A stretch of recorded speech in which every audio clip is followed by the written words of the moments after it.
પ્રભુની રોજની લીલા. જો આપણે સેવા તો કરીએ છીએ, પણ ઘણીવાર સેવામાં આનંદ કેમ નથી આવતો? કારણ મનમાં એ ભાવનાઓ નથી ચાલતી. જે સમયની સેવા કરતા હો એ સમયની લીલા ભાવનાનું ચિંતન મનમાં સતત રહેવું જોઈએ, અને તો જ એ સેવાનો આનંદ માણી શકાય. મંગળા કરાવીએ તો છે, પણ આપણે જ્યારે મંગળા થઈ રહી છે ત્યાં હોતા નથી, અને એટલા માટે આનંદ નથી થતો.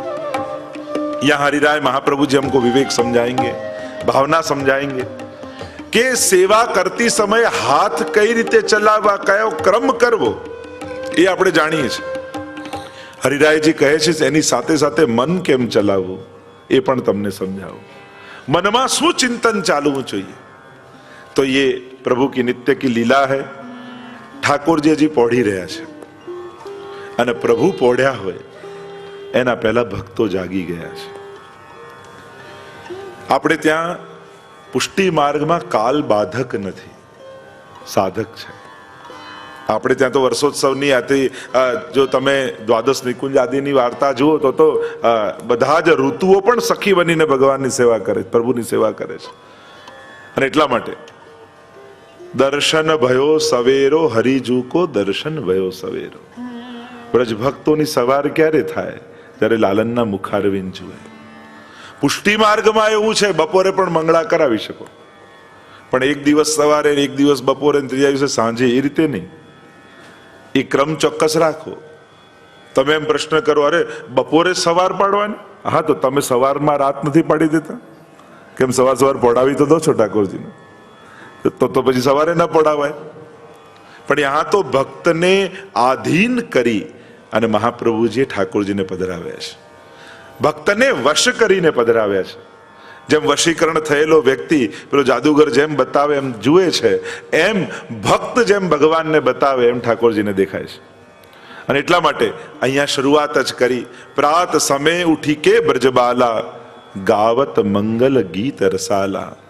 કર શ્રૃંગાર મથનિયા ધોવે, અપનો અપનો દહ્યો બિલોવે. મથન કરે મોહન જસ ગાવે, સુમિર સુમિર હરિગુણ સચુપાવે. પ્રાત સમય ઉઠી કે બ્રજબાલા. આપણને તો સૌથી પહેલો પ્રોબ્લેમ જ એ થાય કે પ્રાત સમય, બધાને સૌથી પહેલો પ્રોબ્લેમ જ સવારે જાગવાનો સૌથી પહેલા તો હોય. પણ યોગ્ય સમય, અનુકૂળ સમય, કે જે સમય ઠાકોરજીનો હોય. જો તમને એમ લાગતું, હું થોડુંક વ્યવહારિક પણ સાથે ચાલતો જઈશ જેથી તમને વ્યવહારિક ઉકેલ પણ મળતા જાય. એટલે તમને એમ લાગતું હોય કે સવારે બહુ જ લૌકિક કાર્યો રહે છે, કોઈ ઓફિસ જતું હોય, કોઈ સ્કૂલ જતું હોય, કામ, તો બધા જતા રહે પછી શરૂ કરો. એમ લાગે કે હવે ઠાકોરજી માટેનો સમય ફાળવી શકીએ એમ છે. કારણ કે પ્રભુ પાસે જ્યારે હોઈએ, જો આપણે 24 કલાક ઠાકોરજીના નથી બની શકતા, પણ જ્યારે ઠાકોરજી પાસે હોઈએ ત્યારે તો ઠાકોરજીના થઈને એની પાસે બેસીએ. ત્યારે તો કોશિશ એવી કરીએ કે હવે આ કલાક હું ઠાકોરજીનો, હમણાં હું પ્રભુનો. આપણે કહીએ ને, હમણાં ફેમિલીનો ટાઈમ છે, હમણાં બિઝનેસની વાત ન કરતા, હમણાં બિઝનેસનો ટાઈમ છે, હમણાં ઘરની વાત ન કરીશ. લોકો કેવા ટાઈમ સ્પેન્ડ. આપણી તકલીફ એ છે, જો સારું કામ કરવા માટે આપણે બધા સમય ફિક્સ કરી દઈએ કે સેવા એટલે 9 થી 11 સવારે કરવાની, આ તો આ જ કરવાનું, આટલા વાગે તો આટલો. સારા કામ માટે બધા 2 કલાક બાંધેલા હોય, અને ક્રોધ એ તો 24 કલાક કરાય, લોભ એ 24 કલાક કરાય, ઈર્ષા એ 24 કલાક કરાય. એટલે ખરાબ કામો માટે 24 કલાક ખુલ્લું. પણ પાઠનો ટાઈમ તો હવે તો પૂરો થઈ ગયો, હવે તો પતી ગયો સમય. એટલે એવા ટાઈમ ટુ ટાઈમ આપણે પોઢાવી દઈએ, કારણ કે એ સમય પૂરો થઈ ગયો. એટલે સારા કામોને સમયમાં બાંધી રાખીએ અને ખરાબ કામોને ખુલ્લા મૂકી દઈએ છીએ. મૂળ વિષય પર આવું. પ્રાત સમય ઉઠી કે બ્રજબાલા, ગાવત મંગલ ગીત રસાલા. કારણ જો જાગી રહી છે ગોપીઓ, ત્યારે પણ ગાવત મંગલ ગીત રસાલા. તમે એક એક શબ્દો હરિરાયજીના જોજો, બાલ ભાવની સાથે માધુર્ય ભાવ એક એક શબ્દોમાં હરિરાયજી પરોતા જશે, અને બંને ભાવ સાથે ચાલતા જશે. એ બાલ ભાવ બી ચાલશે ને સાથે માધુર્ય ભાવ પણ ચાલશે, નંદાલયની લીલા પણ ચાલશે, નિકુંજ લીલા પણ ચાલશે. ગોપીઓ જાગી છે, પણ શું ગાન કરતી કરતી જાગી કે રાત્રિના સમયે ગોવર્ધન ગિરી સઘન કંદરા રૈન નિવાસ કિયો પિય પ્યારી. ઠાકોરજીની જે સમગ્ર રાત્રિની લીલા છે એનો આનંદ હજી ગોપીઓના મનમાંથી ગયો નથી. રાત્રે તમે સત્સંગ કરીને ઘરેથી સૂઈ જાઓ, એનો આનંદ સાથે સવારે જાગવું જોઈએ. તો સૂઈ જવું પણ સેવા કહેવાય. આપણે જે રાતના સત્સંગ કરીને આશ્રયનું પદ બોલીને સૂઈએ છે અને ત્યારે જે બોલતી સમય જે આનંદ છે એનો સંપર્ક સવારે હો ત્યાં સુધી એનો આવેશ રહેવો જોઈએ. અહીંયા ગોપીઓ રાત્રિની લીલામાં જે આનંદ કર્યો છે એ સ્મરણ કરતા કરતા સૂતી છે. એટલે હવે જાગી તો પણ પ્રાત સમય ઉઠી કે બ્રજબાલા ગાવત મંગલ ગીત રસાલા. वो रसाल गीत गाती गाती गोपियां जगी है. कर श्रृंगार मथनिया धोवे अपनो अपनो दह्यो बिलोवे. હવે ગોપીઓ સ્નાન કરી સેવા માટે તૈયાર થઈ છે. ભગવત સેવા માટે જ્યારે જવું હોય તો કઈ રીતે જવાય? કર શ્રૃંગાર મથનિયા ધોવે. ઠાકોરજી પાસે જઈએ ને તો વ્રજ ભક્ત બનીને જવું. એટલે આપણે ત્યાં કહેવાય ને કે આમ ધોતી બંડી પહેરવી કે સાડી પહેરવી. આવું કેમ આગ્રહ? કારણ આગ્રહ એ વાતનો છે કે વસ્ત્રો પણ ભાવને પ્રગટ કરે છે. તમે કોઈની શોક સભામાં ગયા હો ને ભારે સેલો પહેરીને જાઓ તો વાંધો શું છે? કપડું જ છે ને. યા તમે કોઈના લગ્નમાં ગયા હો ને સાવ ધોળો જેમ શ્રદ્ધાંજલિ સભામાં ગયા હો એવું પહેરીને જાઓ તો વાંધો શું આવે? લોકો શું કે કેમ અપસુકન કરો છો આવું પહેરીને, એમ કે નહીં તો વાંધો શું છે? ચલો તમને નરેન્દ્ર મોદી આ ડિનર માટે બોલાવે, તમે બરમુડો ટી શર્ટ પહેરીને જાઓ, કેમ કેમ ના જવાય? એમાં શું થઈ ગયું? કારણ તમે શું પહેરીને જાઓ? ચલો એ બોલાવે, કાં સૂટ પહેરો, કાં જે સારામાં સારું લાગે, કે જે કપડાથી એને રિસ્પેક્ટ આપી શકાય એવા કપડાં પહેરીને જાઓ ને. એમ ઠાકોરજી પાસે જઈએ તો બરમુડો ટી શર્ટ પહેરીને કેમ ના જવાય? કારણ વસ્ત્રો પણ કોઈના આદરનું પ્રતીક છે. તમે ઘણીવાર માહોલને આદર આપો છો એવા કપડાં પહેરીને, એમ ઘણીવાર વ્યક્તિઓને પણ આદર આપો છો એવા વસ્ત્રો પહેરીને. તો ઠાકોરજી પાસે જઈએ તો કેવી રીતે જવું એનો પણ વિવેક છે. જો પુષ્ટિ માર્ગમાં ભાવ પક્ષ, સિદ્ધાંત પક્ષ અને ત્રીજો છે વ્યવહાર પક્ષ. એ પણ બહુ મહત્વનો પક્ષ છે. કારણ કે 84-252 તમે જ્યાં જ્યાં જોશો કોઈના ભાવમાં કોઈ કમી નથી, સિદ્ધાંતમાં કમી નથી, પણ જ્યાં જ્યાં વ્યવહાર પક્ષ ચૂક્યા ત્યાં અપરાધ થયો છે. તમે વાર્તા સાહિત્યમાં અનેક જગ્યાએ તમે જોશો જ્યાં જ્યાં વૈષ્ણવ વ્યવહાર ચૂક્યા છે, બાકી એમના ભાવમાં કોઈ સંશય કરી શકાય એમ નથી. અને એટલા માટે બહુ મહત્વનો પક્ષ છે પુષ્ટિ માર્ગમાં વ્યવહાર પક્ષ. સૌથી સારી સ્કૂલ કઈ કહેવાય? જો કોર્સ તો ઘણી વાર બધાને સરખો હોય, કે જ્યાં ડિસિપ્લિન સારું હોય ને એ સ્કૂલ બહુ સારી, હે ને? આપણે સ્કૂલમાં બાળકોને ક્યાં રાખીએ? અહીંયા ડિસિપ્લિન બહુ સારું, આ બહુ સારી સ્કૂલ છે. એમ પુષ્ટિ માર્ગનું ડિસિપ્લિન બહુ સારું છે, અઘરો નથી. પણ આ સારી સ્કૂલ કેમ છે? કારણ કે એનું શિસ્ત 500 વર્ષથી આપણા આચાર્યો અને વૈષ્ણવે જાળવી રાખ્યું છે. એની જોડે કોમ્પ્રોમાઇઝ નથી કર્યું. અહીંયા લો નથી, ડિસિપ્લિન્સ છે, રૂલ્સ નથી. કાયદા અને શિસ્તમાં ફરક હોય છે. મોટા ભાગે પુષ્ટિ માર્ગમાં આપણે કાયદાઓ નથી, શિસ્તનો વધારે આદર અપાય છે. એટલે આમ બોલાય, આમ બેસાય, આમ જવાય, આમ પહેરાય. આ બધું શું છે? આ બધું કોઈ લો બુકમાં નથી લખ્યું, આ કોઈ રૂલ નથી. આ ડિસિપ્લિન છે કે તમે તમારી વાણી દ્વારા, વ્યવહાર દ્વારા, વસ્ત્ર દ્વારા, આ બધા દ્વારા પ્રભુનો આદર જાળવી શકો છો, એને રિસ્પેક્ટ આપી શકો છો. અને એટલા માટે મૂળ વાત જે કરી રહ્યો હતો કે આ ગાવત મંગલ ગીત રસાલા કર શૃંગાર મથનિયા ધોવે. શૃંગાર કર્યા છે, સેવા માટે તૈયાર થયા છે. અને એટલા માટે વૈષ્ણવે પણ તમે જ્યારે સેવામાં આવો ને તમને ઠાકોરજી પહેલા જુએ તો તમને જોઈને ઠાકોરજીને વ્રજભક્તોની યાદ આવવી જોઈએ, તો એને સેવામાં આનંદ આવે. પણ ફલાણા ભાઈ ને ફલાણા બેન દેખાય તો પ્રભુને સેવામાં એટલો આનંદ નથી આવતો. ત્યારે પોતાની જાત, પોતાનો વ્યવહાર, પોતાનું વ્યક્તિત્વ બધું જ ભૂલી તમારી અંદર કેવલ એક વ્રજભક્ત રહેવો જોઈએ. અને એટલા માટે આપણે ત્યાં તો એ ભાવ છે જ કે આ પુષ્ટિ કાયેન નિશ્ચય, જો મહાપ્રભુજીને કહા આ મારી પુષ્ટિ સૃષ્ટિ એ ઠાકોરજીના શ્રીઅંગની સૃષ્ટિ છે. કોઈ ને કોઈ વ્રજભક્ત લીલાનું સ્વરૂપ છે આ વૈષ્ણવનું. એમ ન માનતા કે કોઈ સંજોગ થયો, કોઈ વૈષ્ણવ કુળમાં જન્મ લીધો એટલે વૈષ્ણવ થઈ ગયા, બીજા કોઈ ધર્મમાં થયા હોત તો બીજા કોઈ ધર્મ ફોલો કરતા હોત, બીજા કોઈ સંપ્રદાયમાં હોત તો તમે બીજું કંઈ ફોલો કરતા હોત. ના, આ અકસ્માત નથી. તમે કોઈ પણ ધર્મમાં હોત, કોઈ પણ દેશમાં જન્મ્યા હોત, કોઈ પણ સંપ્રદાયમાં જન્મ્યા હોત, પણ તમે પુષ્ટિ માર્ગીય વૈષ્ણવ જ થાત અને તમે ભગવત સેવા જ કરત, કારણ કે તમે ઠાકોરજીની શ્રીઅંગની સૃષ્ટિ છો. એટલે આ કોઈ અકસ્માત નથી, આ ભગવાનની વ્યવસ્થા છે કે જેને કારણે તમે પુષ્ટિ માર્ગીય વૈષ્ણવો છો. તમે વૈષ્ણવ છો એ અકસ્માત નથી. હિન્દુ સ્વયં ભગવદ્ ગીતામાં ભગવાનના શબ્દો સુચિનામ શ્રીમતાંગે હે. જ્યારે કોઈ ભક્તને ત્યાં પેદા થાય છે ત્યારે અકસ્માત નથી હોતો, એના પૂર્વ જન્મની સાધના હોય છે અને ભગવાનની કૃપા હોય છે.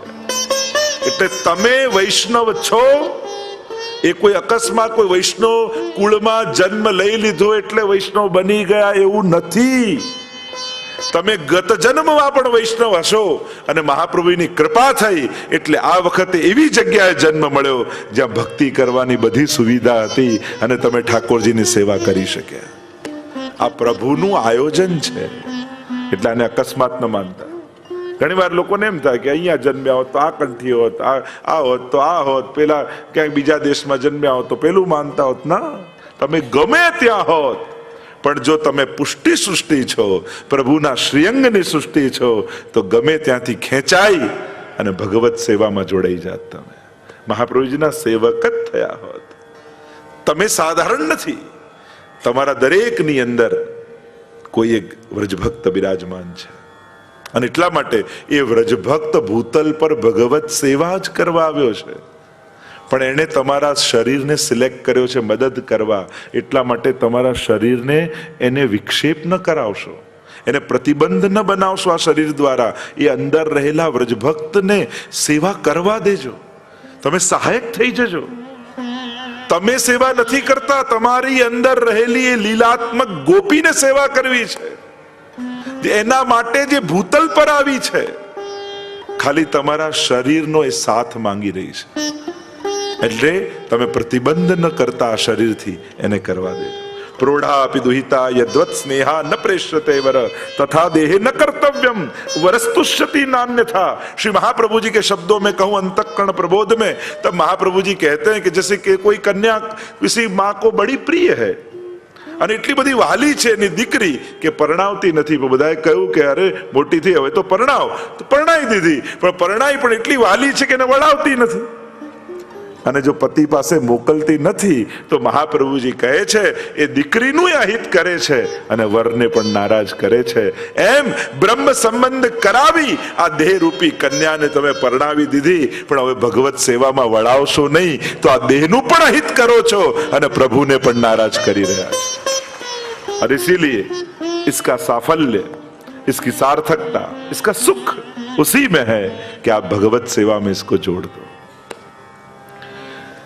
तो कर श्रृंगार मथनिया धोवे, जो मूल बात हूं કરી રહ્યો હતો કે કર શ્રૃંગાર લીલાત્મક સ્વરૂપ ધારણ કરી વ્રજ ભક્તોનું રૂપ લઈને જવું.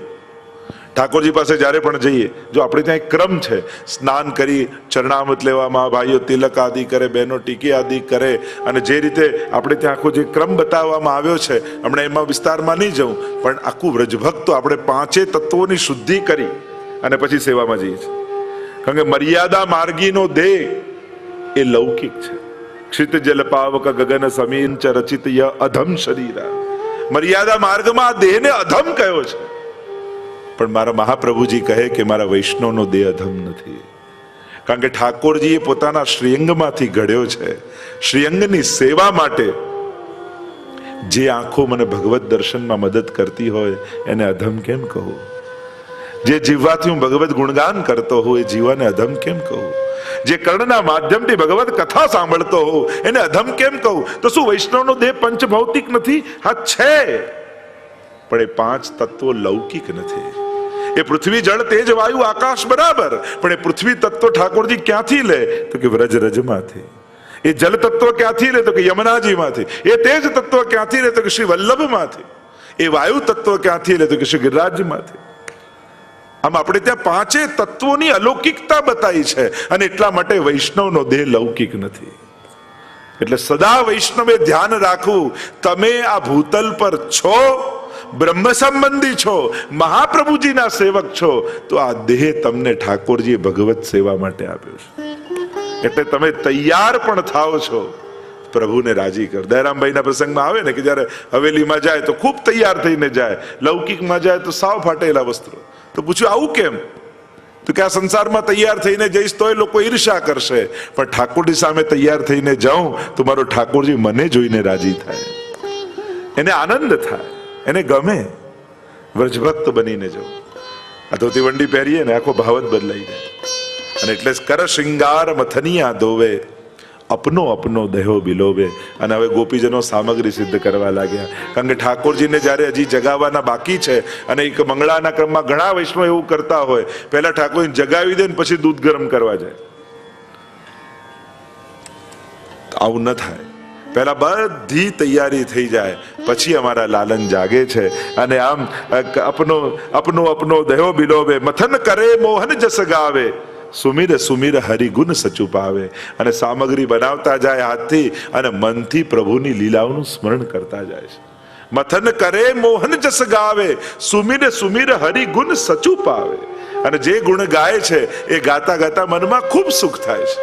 અને એટલા માટે જ્યારે સેવા કરો, સાથે સાથે ભગવદ લીલાઓનું ચિંતન કરો. તમે સામગ્રી કરતા હો, જે કંઈ પણ કરો, સેવાની તૈયારી પણ ભગવત સેવા જ છે. તમે શાક બનાવીને ધરો એ તો સેવા, પણ ખરીદવા જાઓ એ પણ સેવા. સેવાની તૈયારી પણ સેવા કહેવાય. પણ એ સમયે પ્રભુની લીલાઓનું ચિંતન કરતા જવું, જેથી મન પ્રભુની લીલાઓથી આપલાવિત રહે, મનને ક્યાંય સંસારમાં જવાની ઈચ્છા ન થાય. તો મથન કરે મોહન જસ ગાવે. નાગણ ગાન કરતા કહ્યું, માખન મિશ્રી દહીં મલાઈ, કશુક મનોરથ કે પકવાન, હાર સંજોવતી સુંદરી વાન, પ્રાત समय ઉઠ કે બ્રજબાલા, ગાવત મંગલ ગીત રસાલા. એક સાથ ગાય. प्रात समय उठ के ब्रजबाला, गावत मंगल गीत रसाला.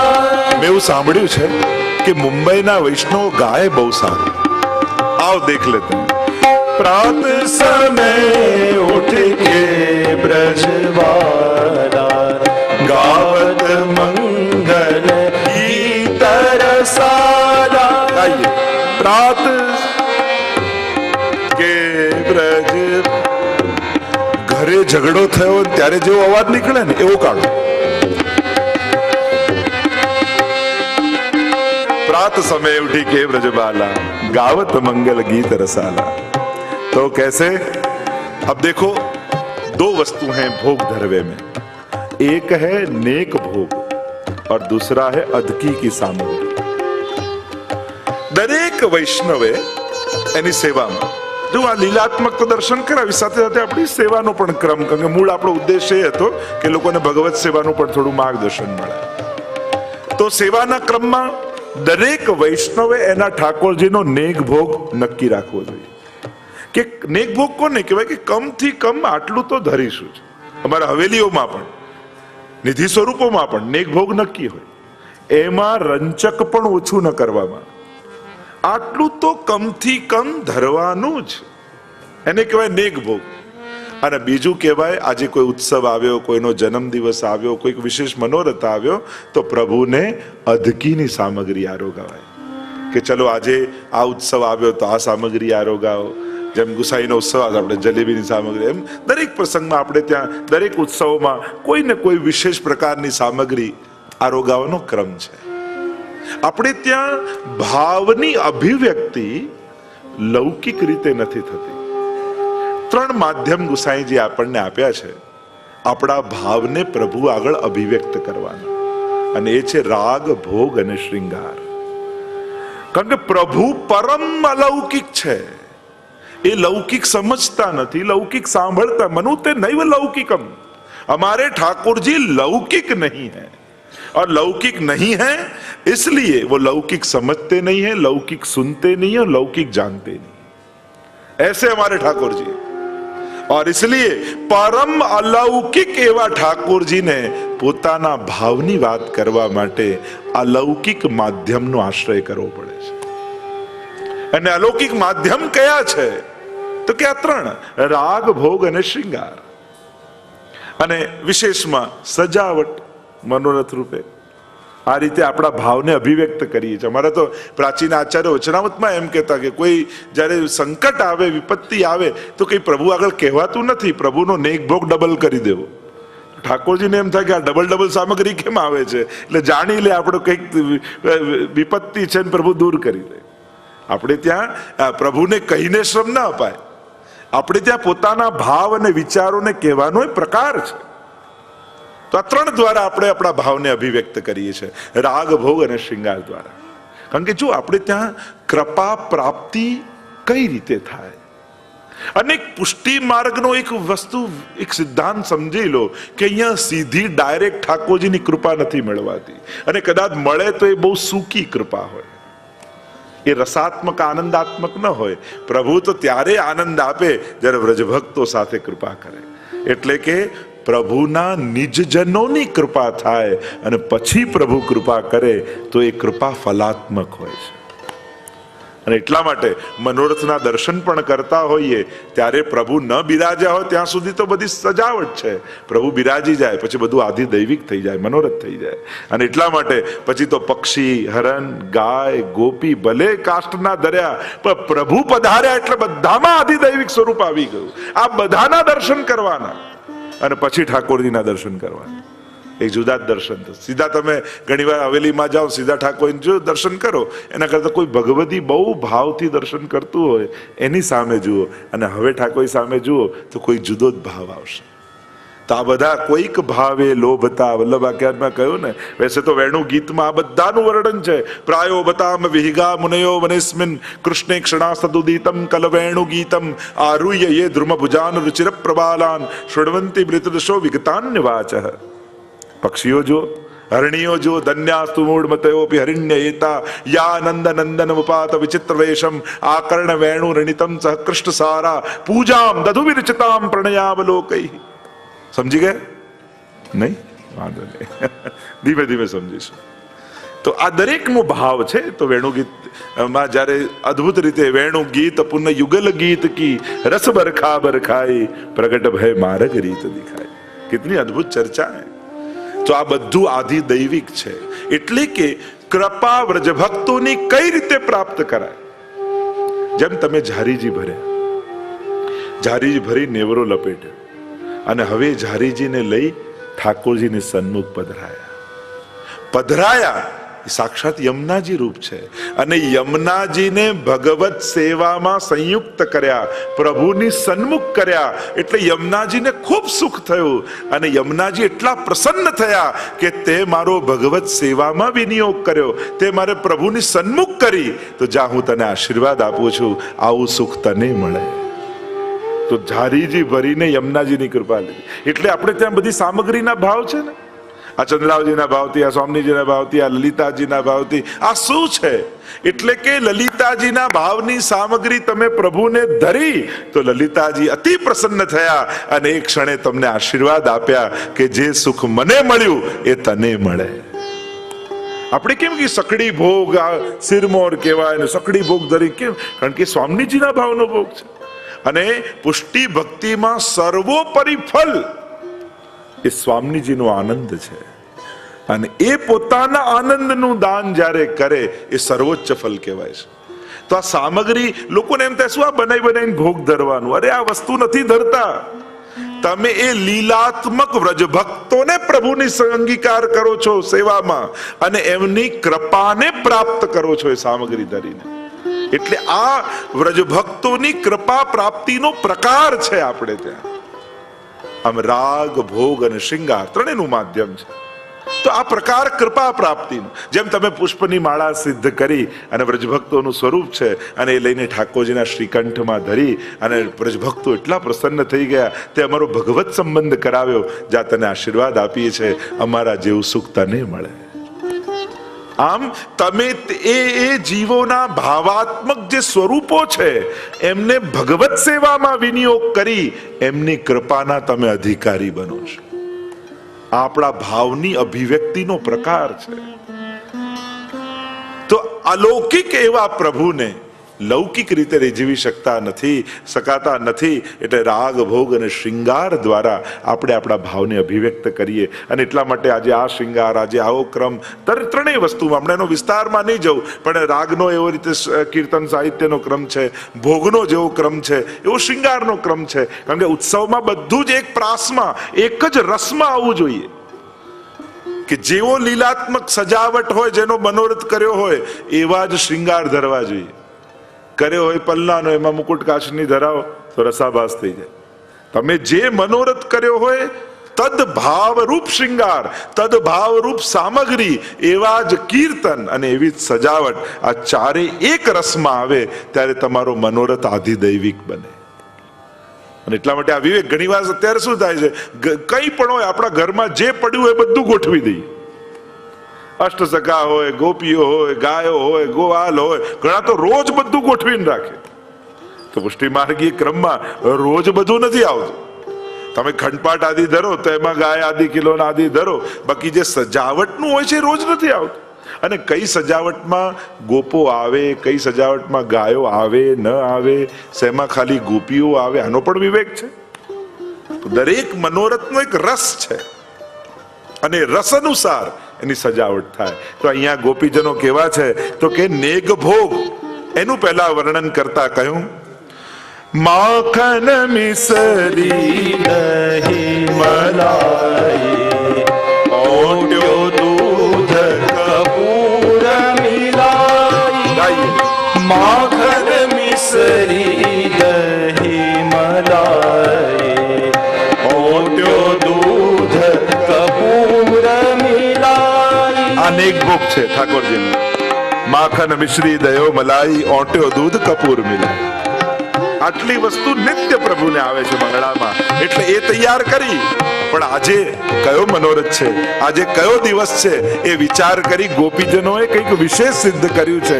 એનું વર્ણન કરતા હરિદાય મહાપ્રભુજી કહે, કછુક મનોરથ કે ભગવાન, હાર સંજોવતી સુંદરી વાન. કછુક મનોરથ કે ભગવાન, હાર સંજોવતી સુંદરી વાન. પ્રાત समय उठ के ब्रजबाला, गावत मंगल गीत रसाला. પ્રાત સમય ઉઠ કે ब्रजबाला, गावत मंगल गीत रसाला. તો નેક ભોગનું વર્ણન કર્યું. માખન મિશ્રી દયો મલાઈ, ઓટ્યો દૂધ કપૂર મિલાઈ, એ નેક ભોગ આ ગયા. હવે જે ઉત્સવ છે આજનો, તો કછુક મનોરથ કે પકવાન, હાર સંજોવતી સુંદર.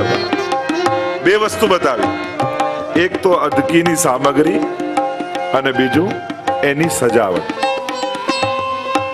જો ધરવાનો પણ પ્રકાર છે. ઘણા લોકો સૂકા મેવાનું એવી ખીચડી કરીને ધરે કે અડધો કલાક તો ઠાકોરજીને છૂટો પાડવામાં જ થઈ જાય. એમાં તો સરાવન ટાઈમ થઈ જાય કે આમાં કાજુ ક્યાં, કિસમિસ ક્યાં, મિશ્રી ક્યાં. આપણે ત્યાં તો સજાવટ, દરેક વસ્તુને ઉત્તમ રીતે ધરવાનો પ્રકાર પુષ્ટિ માર્ગનો છે.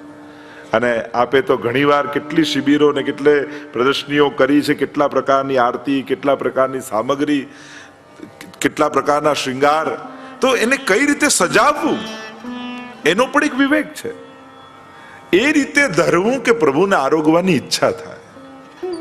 તમે ક્યાં કોઈના ઘરે ગયા, થાળી લો જમો, ઈચ્છા થાય, તમે જ કોઈ ભૂખ નથી. ભલે બળેલું કાચું બનાવ્યું હોય પણ કર્મ અનુહાર લીવાવે પ્રેમપૂર્વક. ના આટલું લો, તમને બહુ આનંદ આવશે. તમારી ભાવતી વસ્તુ આમ ઉમળકો કરી કે તમને એમ થાય કે ભલે બળેલું લાવો, એક કટકો તો લઈ જ લો. તો આરોગ્ય જેમ જો બનાવવું, ધરાવવું અને આરોગાવવું, આ ત્રણેયનો આપણે ત્યાં પ્રકાર છે. સૌથી પહેલા તો સિદ્ધ કઈ રીતે કરવું એનો એક પ્રકાર, એનો એક વિવેક, એનો એક વ્યવહારિક વિવેક સિદ્ધ કરવાનો. પણ આપણે ત્યાં જે દૂધગર, અંચકડી, સકડાદીના પ્રકારો છે, એટલે એકબીજાના હાથ નથી લગાવવા, આખી જે પ્રકાર બતાવ્યો છે એમાં પણ હમણાં ઊંડાણમાં નહીં જવું. પણ સિદ્ધ કરવાનો પ્રકાર, પછી સજાવવાનો ને ધરવાનો પ્રકાર. દૂધગર કઈ બાજુ આવે, અંચકડી કઈ બાજુ આવે, સખડી કઈ રીતે આવે, થાળ કઈ રીતે સજાવાય, કોર કઈ રીતે સનાય, પછી પ્રભુને આરોગાવાનો પ્રકાર કે કવી રીતે પ્રભુને કર્મ અનુહાર કાની આપી અને કઈ રીતે ઠાકોરજીને વિનંતી કરાય, એનો પણ એક પ્રકાર. એટલે આ ત્રણ સ્ટેપ યાદ રાખવાના. આ વિવેક છે. શાસ્ત્રો મહાપ્રભુજી સુબોધનીમાં એક જગ્યાએ એક આજ્ઞા કરે છે, બનાવનાર સેવ પીરસવા આવે તે પણ ઉત્તમ પક્ષ નથી. આપણે ત્યાં આખો એક પક્ષ છે, એનો આખો એક વ્યવહારિક પક્ષ છે આપણે ત્યાં બતાવવામાં આવ્યો. તો અહીંયા કછુક મનોરથ કે પકવાન થાર સંજોવતી સુંદરબાન. કંઈક વિશેષ મનોરથની સામગ્રી. જો તમને ભલે મિશ્રીની આજ્ઞા હોય પણ ઉત્સવ આવે તો એ મિશ્રીને કેસરવાળી કરી શકાય, એને ખીલોના કરીને ધરી શકાય, ભલે મિશ્રીની આજ્ઞા છે.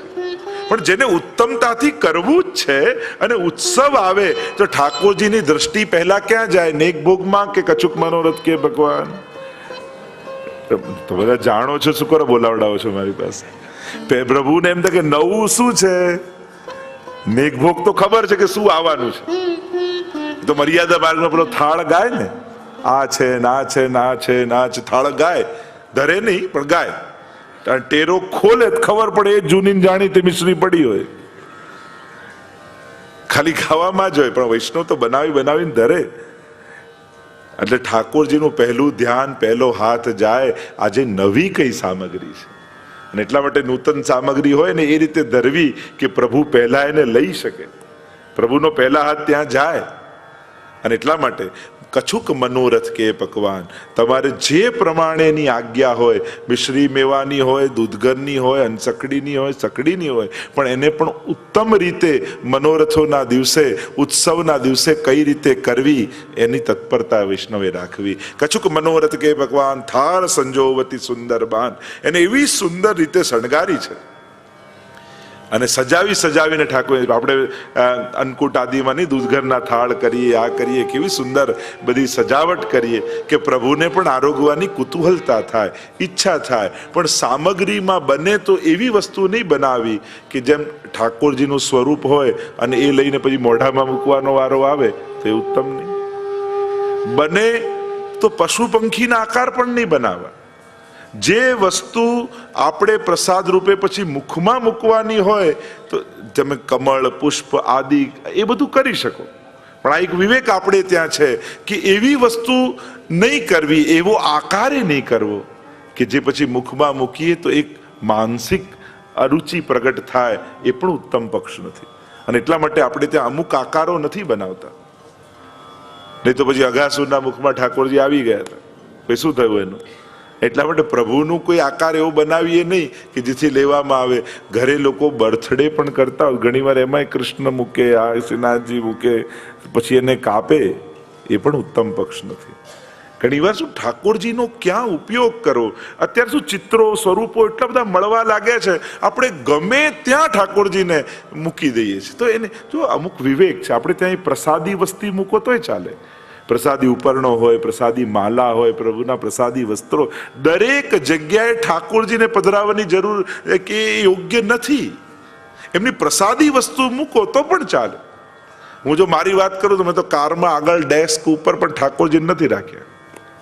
હું તો એમ માનું ઠાકોરજી તો માલિક છે, એમને તો પાછળની સીટમાં આરામથી બિરાજમાન કરીને આપણે કાર ચલાવીએ. પણ એ ગણપતિ ને હનુમાનજી જેમ આપણી રક્ષા કરવા ડેક પર ઉભા રહે, એ ઠાકોરજી માટે ઉત્તમ પક્ષ નથી. હા, ત્યાં તમે કોઈ પ્રસાદી વસ્તુ રાખી દો, આ એક વ્યવહારિક પક્ષ છે અને રાખ્યા છે, એમાં કોઈ અપરાધ નથી. પછી એવું ના કરતા બધા જઈને કાઢવા લાગે. બધા આ સત્સંગમાં ગયા હતા, ક્યાં ગયા હતા? ઠાકોરજીને કાઢો. એમનું સ્મૃતિ છે, પણ ઉત્તમ પક્ષ એ છે કે કોઈ પ્રસાદી વસ્તુ રાખી દો.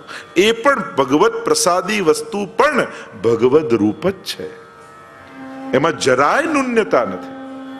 કારણ કે મર્યાદા માર્ગમાં સ્વીકાર છે, અહીંયા તો અંગીકાર છે. અંગરૂપ બનાવીને ઠાકોરજી પાછું આપે છે. એટલે જે વસ્તુ પ્રભુ અંગરૂપ કરીને આપે એ ભગવદ રૂપ છે.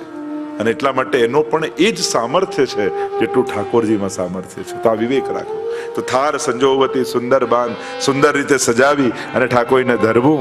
અને આગળ વર્ણન કરતા શ્રી હરિરાય મહાપ્રભુજી કહે, નયે વસન ભૂષણ હરિલાયક, લેશલી સુંદરી સબ સુખદાયક. નયે વસન ભૂષણ હરિલાયક, લેશલી સુંદરી સબ સુખદાયક. અતિ સુરંગ ખિલોનાદીને, વિવિધ મનોરથ મન में कीने. अति सुरंग खिलोनादीने, विविध मनोरथ मन में कीने. प्रात समय उठ के ब्रजबाला, गावत मंगल गीत रसाला. प्रात समय उठ के ब्रजबाला, गावत मंगल गीत रसाला. देखो यहाँ गोपियां हमको सब विवेक सिखा रही हैं. પુષ્ટિ માર્ગને સમજો સાવ સહેલી વાત. આ સંજોગમાં એક ગોપી શું કરે એવું વિચારી લો એટલે વૈષ્ણવ કર્તવ્ય આવી. હું તો હંમેશા એમ માનું કે આપણા લૌકિક પ્રશ્નોના ઉકેલ પણ વ્યક્તિ બનીને નહીં કાઢવા, વૈષ્ણવ બનીને કાઢવા. તો જલ્દી શાંતિ જીવનમાં આવશે. કોઈ વ્યક્તિ બનીને ઉકેલ કાઢવા જશો ને તો વધારે ગૂંચવાઈ જશો. પણ આ સમય એક વૈષ્ણવ શું કરે એ રીતે વિચારશો ને તુરંત શાંતિ થઈ જશે સંસારમાં. એમ આ પુષ્ટિ માર્ગને સમજવા માટે સીધી વાત, એક ગોપી શું કરે, બસ આટલું વિચારી લો એટલે તમને સિદ્ધાંત સહજ થઈ જશે. કારણ કે સેવા રીત પ્રીત વ્રજજન કી, જનહિત જગ પ્રગટાઈ, પ્રગટ ભય માર્ગ રીત દિખાई. श्री महाप्रभु जी ने रीत और प्रीत दोनों व्रजजन की दी है, इसलिए दोनों की महत्ता है. એક આપણે ત્યાં એક સૌથી મોટી વાત એક્સક્યુઝ એક સૌથી સારો એ ચાલે, પ્રભુ તો ભાવના ભૂખ્યા, બીજું કાંઈ ના આવડે તો ચાલે. આમ કહી અને આપણે બધું મૂકી દઈએ એ પણ ઉત્તમ પક્ષ નથી. આ પોતાની જાતને છેતરવાની વાત. આ બે લોજિક બહુ ચાલે. એક તો ભાવના ભૂખ્યા અને બીજું મારું દિલ ચોખ્ખું છે, મારે સેવા કરવાની શું જરૂર છે, હું કોઈને હેરાન નથી કરતો, કોઈનું બગાડતો નથી, કોઈનું કંઈ કરતો નથી, મારે સેવા કરવાની ક્યાં જરૂર છે. અરે તું કે છે દિલ ચોખ્ખું, પાડોશીને પૂછ તો ખબર પડે. દુનિયામાં બધાને પોતાનું દિલ ચોખ્ખું જ લાગતું હોય, પણ ભગવાનની નજીક જવાની ઈચ્છા નથી થતી ત્યાં સુધી માનજે કે હજી દિલ ચોખ્ખું નથી થયું. કારણ કે પ્રભુ પાસે જવાની ઈચ્છા નથી થતી એ જ પ્રમાણ સૌથી મોટું છે કે હજી અંતઃકરણમાં કોઈક મલિનતા છે. કેમ? મારો આત્મા પરમાત્મા તરફ ખેંચાતો નથી. કયા પ્રતિબંધો, કયા વિક્ષેપો હજી છે કે હજી આત્માને મેં રોકી રાખ્યો છે, એ કેમ ગતિ કરતો નથી કે જે વેદની આજ્ઞા છે, યો યદંસ સતમ ભજે. આ સહજ વૃત્તિ છે, આ પ્રવૃત્તિ નથી, વૃત્તિ છે. સેવા એ વૈષ્ણવની પ્રવૃત્તિનું નામ નથી, એ વૈષ્ણવી વૃત્તિનું નામ છે. પ્રવૃત્તિમાં તો થાકી જશો, જલ્દી થાકી જશો, કારણ કે એક્ટિવિટી માનશો ને તો થાકી જશો, પણ એ તમારી વૃત્તિ બની જશે ને, તમારો સ્વભાવ બની જશે, પછી તો વધારે ને વધારે કરવાની ઈચ્છા થશે. પછી તો આનંદ અધિક ને અધિક થઈ જશે.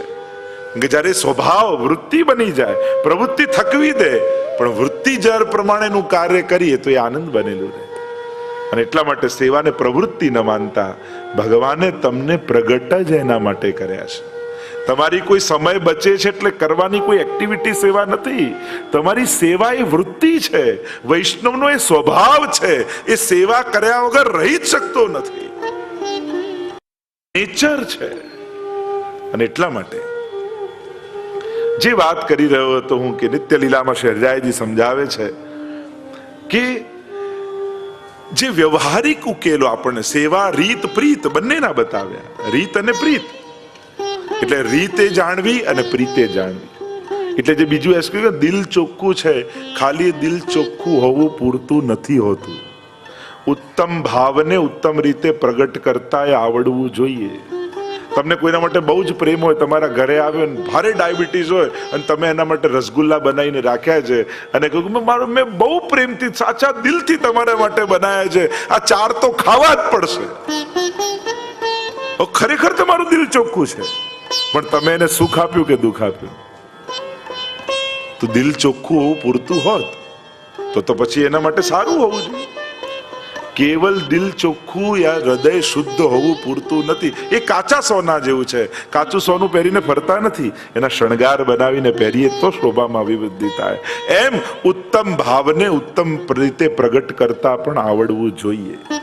એટલે કોઈ કે અમે તો બોળા, અમને તો ઘણા તો કાયમ નવા, અમે તો નવા ને એટલે એમને ના કહો. 25 હવે કેટલા 20 વર્ષ થયા બ્રહ્મ સમલે, હવે કેટલા નવા? ઘણા કાયમ નવા જ બનેલા રે. જ્યારે જાઓ ને અમે તો નવા, અમને તો ખબર ના પડે. પણ નવા ક્યાં સુધી માનવા? કેમ ખબર ના પડે? આ કોઈ રોકેટ સાયન્સ છે કે ના સમજમાં આવે? તમે ડોક્ટર બની જાઓ, એન્જિનિયર બની જાઓ, સીએ બની, કેટલું અઘરું અઘરું ભણે. આ તો સહજ છે. એકવાર ગોપીએ બનીને જુઓ, બધું સમજાઈ જશે. સેવા રીત પ્રીત વ્રજજન કી. પ્રીત અને પ્રીત બંને મહત્વની છે. એટલે પ્રેમ મહત્વનો, એ રીતે રીત પણ મહત્વની. કારણ કે આ વ્રજ ભક્તોની રીત છે. કારણ કે મનનો ભરોસો નથી, આજે લાગે ને કાલે નાય લાગે, પણ રીત પકડી રાખી છે ને તો ઠાકોરજીને એ રીતને કારણે એવું સુખ મળે કે કોઈ વ્રજ ભક્ત લાલ લડાવી રહ્યો હોય. અને તમારી રીત કરવા જશો તો પછી તમારો જવાબદારી સુખની છે. વ્રજ ભક્તોની રીત કરો ત્યાં તમે ગૌણ હોય છો. અને એ રીત શ્રી વલ્લભે બતાવેલી આ વ્રજ ભક્તોની રીત છે. હવે તમે નિત્ય લીલામાં રીતની વાત નીકળી તો બીજો પોઈન્ટ કહી દઉં. ઘણી એવી રીત આમાં જે નંદાલયમાં ચાલતી હતી એનું વર્ણન છે, અને વલ્લભના ઘરમાં આમાં ચાલતી ઘણી રીતોમાં ફેર છે. અને એટલા માટે જ કદાચ ઠાકોરજીએ કહ્યું હશે કે ભોગ શ્રૃંગાર યશોદા મૈયા શ્રી વિઠ્ઠલનાથ કે હાથ કો ભાવ, યા રહ્યો મોહે શ્રી વલ્લભ ગ્રહ ભાવે. કારણ કે નંદાલયમાં પણ જે સૂક્ષ્મ શ્રમ ઠાકોરજીને પડતા હતા એ મહાપ્રભુજી સેવા ક્રમમાંથી કાઢી દીધા. તમે હવે કડવો તેલ તરી રાખ્યો, મિરચન કે શાક, આ બધું ઘણી વાર આપણે ત્યાં સેવા ક્રમમાં નથી આવતું, પણ આમાં છે. યા કીર્તન સાહિત્યમાં જુઓ, ધરી અંગીઠી સુખદાયી રુચિ, તો સૈયા મંદિરમાં ક્યાં અંગીઠી ધરે?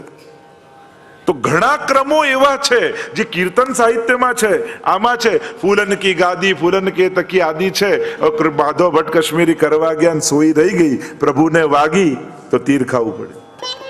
એટલે તમે ઘણા ક્રમ એવા જોશો કે તમને કીર્તન સાહિત્યમાં, નિત્ય લીલામાં, નંદાલયના ક્રમમાં તમને ઘણી રીત જોવા મળશે. પણ એ મહાપ્રભુજીની રીતમાં નથી, સેવા ક્રમમાં એ કરાતું નથી. એટલે કે જે સૂક્ષ્મ શ્રમ નંદાલયમાં ત્યારે પણ પ્રભુને જ્યારે પડ્યો હતો, મહાપ્રભુજી એ પણ સેવા ક્રમમાંથી કાઢી નાખ્યો. એટલે ઠાકોરજીને પૂછ્યું કે આપને ક્યાં ગમે છે, કોને ત્યાં રહેવું ગમે છે? ત્યારે કહ્યું, રહ્યો મોહે શ્રી વલ્લભ ગ્રહ ભાવે. ભોગ શ્રૃંગાર યશોદા મૈયા શ્રી વિઠ્ઠલનાથ કે હાથ કો ભાવે. મને તો ગુસાઈજીના હાથનું ગમે છે. તું ડરી માખન દૂધ छिपावे, તું સંતાડી સંતાડી થોડું થોડું કાઢીને આપે છે, અને ગુસાઈજી તો જે કંઈ હોય બધું જ ધરી દે છે.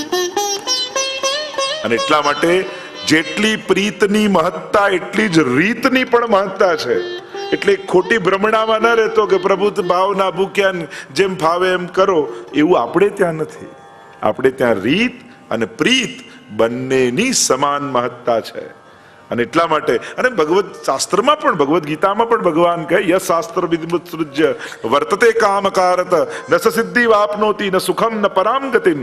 શાસ્ત્ર વિધિને છોડી મનોકલ્પિત રીતે જે કંઈ પણ કરે છે, નથી સુખ મળતું, નથી પરમ ગતિ મળતી. એમ સ્વયં ભગવાનના ભગવદ ગીતામાં વચન છે. અને એટલા માટે રીત અને પ્રીત ભલે થોડું કરો, પણ મહાપ્રભુજીની રીતથી. અહીંયા હરિરાય મહાપ્રભુજી આપણને બંને સમજાવશે. વ્રજ ભક્તોની પ્રીત પણ સમજાવશે અને રીત પણ સમજાવશે. અને એટલા માટે આગળ એમને કહ્યું, નયે બસન ભૂષણ હરિ લાયક, લેજ ઉચલી સુંદર સુખદાયક. નયે બસન અને ભૂષણ, વસ્ત્ર અને શૃંગાર. નયે એટલે કે આપણે ત્યાં રોજનો ક્રમ હોય છે અને રોજ નવા નવા વ્રજભક્તો તો સિદ્ધ કરીને ધરે, પણ કેવા હરિલાયક. જો સિદ્ધાંત હરિલાયકમાં છે, બાકી નવા તો કોઈ પણ ધરાઈ શકે, પણ પ્રભુને લાયક એટલે કે જેનાથી પ્રભુની શોભા વધે અને જેનાથી પ્રભુને સુખ થાય એવા. હવે શોભા તો પેલા ફ્રોક જેવા વાઘા સીવેલા આપણે ધરાવી દઈએ તોય દૂરથી સારા લાગે, આપણને જોવા ગમે, પણ પહેર્યા છે એને સુખ છે?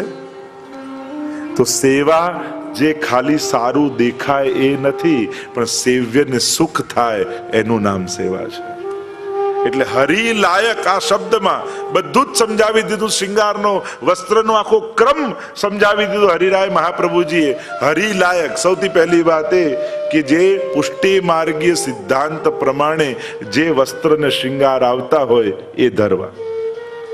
લોકો અમે તો નાથન દ્વારાથી લાયા છે, ત્યાં કઈ પુષ્ટિ માર્ગીય મળે જરૂરી નથી. ત્યાં તમારે શોધીને લાવવાનું છે કે આપણે લાયક કયું છે. પ્રભુને ઘૂંટણીએ ચાલવું હોય તો પગમાં ફસાઈ જાય. આપણે તો જે ચીરા વાઘા આવતા હોય એ જ ધરવાના. ઠાડા વસ્ત્રોના આખા વસ્ત્રોનો ક્રમ, ઠાડા સ્વરૂપોના વસ્ત્રોનો ક્રમ આખો જુદો છે. પણ પ્રભુ લાયક, જે પ્રભુને રૂચે છે ને પ્રભુની રુચિ કોણ જાણે?